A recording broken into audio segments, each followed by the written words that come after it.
یہ آج میڈیا والے زہر گھول رہے ہوا، میں تو بولتا ہوں یہ وائرس سے بھی زیادہ خطرناک ہے۔ جو کورونا وائرس پوری دنیا میں پھیلا ہے اس سے بھی زیادہ خطرناک ان کے الفاظ ہیں۔ یہ لوگوں کے دلوں میں نفرت بھر رہے، یہ لوگوں کے دلوں کو جدا کر رہے، یہ لوگوں کے دلوں میں تشدد پیدا کر رہے۔ ان کی وجہ سے غریب آدمی مرتا ہے، مزدور آدمی مرتا ہے، جو طاقتور ہیں وہ بیٹھے رہتے ہیں آرام سے، ٹھیک ہے۔ یہ انسانیت کے خلاف کام کر رہے ہیں۔ ایسے میڈیا والوں پہ قانونی کارروائی کی جائے۔ اگر قانون نہیں مانتا ہے تو قانون ہاتھ میں لو، ان کا منہ خود بند کرنا سیکھو، پھر اتنی طاقت پیدا کرو کہ ان کے مکتب میں جا کے ان کو کتے کی طرح مارے سالوں کو، ٹھیک ہے۔ تو مسلمانوں کو بول رہا ہوں، اپیل کر رہا ہوں، سبھی مسلمان بھائی ایک ہو جاؤ۔ بھائیوں، یہ ہمارے مذہب کا معاملہ ہے، تمہاری رائے الگ ہو سکتی ہے، تمہارے مشورے الگ ہو سکتے ہیں، تمہارے فیصلے الگ ہو سکتے ہیں، سب کی زندگی کے طریقے الگ ہو سکتے ہیں، لیکن ہمارا مذہب ایک ہے، اسلام پہ کوئی انگلی نہ اٹھائے۔ ہمارا دین ایک ہے، ہمارے نبی ایک ہے، ہمارا اللہ ایک ہے، ٹھیک ہے، ہمارا قرآن ایک ہے۔ اسلام کے اوپر اللہ اور رسول کے خلاف اور قرآن کے خلاف، ان چیزوں کے خلاف ہم کسی کی بھی آواز برداشت نہیں کریں گے۔ اگر پردھان منتری بھی بولے گا اس کو بھی ہم دھول چٹانے کی کوشش کریں گے۔ اگر کوئی بھی ہمارے اسلام کے خلاف، کوئی بھی ہمارے نبی کے خلاف، کوئی بھی ہمارے رسول کے خلاف یا کوئی بھی ہمارے قرآن کے خلاف بات کرے گا، اس کے منہ میں موتنا جانتے ہیں اور اتنی طاقت رکھتے ہیں اسے گھر پہ جا کے بھی مار سکتے ہیں۔ لیکن ہم قانون کو اپنے ہاتھ میں نہیں لینا چاہتے۔ قانون کو یہ طریقہ صحیح نہیں ہے۔ یہ طریقہ جب اپنائیں گے جب ہماری کوئی ہیلپ نہیں کرے گا، پولیس اسٹیشن ہماری ہیلپ نہیں کرے گا، ہائی کورٹ سپریم کورٹ ہماری ہیلپ نہیں کرے گا، پھر ہمارے پاس ایک ہی کلب بچے گا، ہم ان کو سبق سکھائیں گے، اچھا سبق سکھائیں گے اور بہترین والا سبق سکھائیں گے، پھر یہ چینل چلانے بھول جائیں گے اپنے۔ تو پولیس والے بھی جو بھی ہماری ویڈیو سن رہے ہیں، جو بھی منتری ہیں، جو بھی MLA ہیں، جو بھی ہے، بھائی ہم اپنے مذہب سے جان سے زیادہ پیار کرتے ہیں، اپنے نبی سے، حضور پاک صلی اللہ علیہ وسلم سے، ملک سے بھی زیادہ پیار کرتے ہیں، اپنی ماں باپ بھائی بہن سارے پریوار سے زیادہ پیار کرتے ہیں ہم، اپنے اسلام سے، اپنے مذہب سے، اپنے رسول سے، اپنے قرآن سے، ٹھیک ہے۔ جب ہم اپنے ماں باپ سے بھی زیادہ پیار کرتے ہیں، ہم اپنے بھائی بہنوں سے بھی زیادہ پیار کرتے ہیں، ہم زندگی میں سب سے زیادہ پیار اپنے مذہب سے کرتے ہیں، اپنے رسول سے کرتے ہیں، اپنے قرآن سے کرتے ہیں۔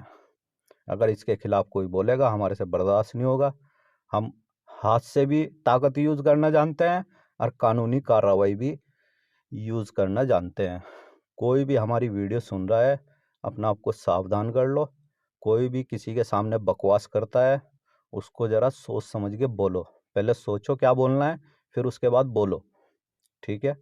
یہ نہیں کہ تم کسی بھی غریب مسلمان کو پکڑ کے اس کو 2 لت مار کے بھگا دو گے، ایسا نہیں چلنے والا۔ تم غریبوں پہ ہی ظلم کر سکتے ہو، ہمارے سوالوں کے سامنے اگر تم ایسا کرتے ہوئے پکڑے گئے، یہ ہم نے دیکھ لیا اپنی آنکھوں سے، تو بھائی صاحب تمہاری زندگی کا آخری دن ہوگا وہ، چاہے تم پولیس والے ہو چاہے کوئی بھی ہو، ہم نہیں دیکھیں گے پھر، ٹھیک ہے۔ اور یہ RSS پارSS سے تم ہی لوگ ڈرتے ہوں گے، ہمارا منہ بھی نہیں ڈرتا ان سے، سمجھ گئے نہیں؟ انہیں ہم ایک دن میں صحیح کر دیں گے اگر ہمارے علماء لوگ ہم کو اجازت دے دے، انہیں RSS والوں کو بھی ایک دن میں ٹھکانے لگا دیں گے ہم، سمجھ گئے نہیں؟ ہم قانون کو اپنے ہاتھ میں نہیں لینا چاہتے، ہم قانون کا سپورٹ لے کے ہم ایسے لوگوں کے خلاف قانونی کارروائی کریں گے۔ ایسے لوگوں کے خلاف اگر سپریم کورٹ تک جانا پڑے تو وہاں بھی جائیں گے، ٹھیک ہے۔ تو سبھی مسلمان بھائیوں کو میرا یہ پیغام ہے، اس پہ عمل کرو اور انشاءاللہ کامیابی ملے گی۔ اور ایسے جو زہر گھولنے والے لوگ ہیں ان کے منہ ہمیشہ کے لیے بند ہوں گے۔ السلام علیکم ورحمۃ اللہ وبرکاتہ۔ اللہ تعالیٰ سبھی امت مسلمہ پہ اپنی رحمت نازل فرمائے۔ اللہ حافظ۔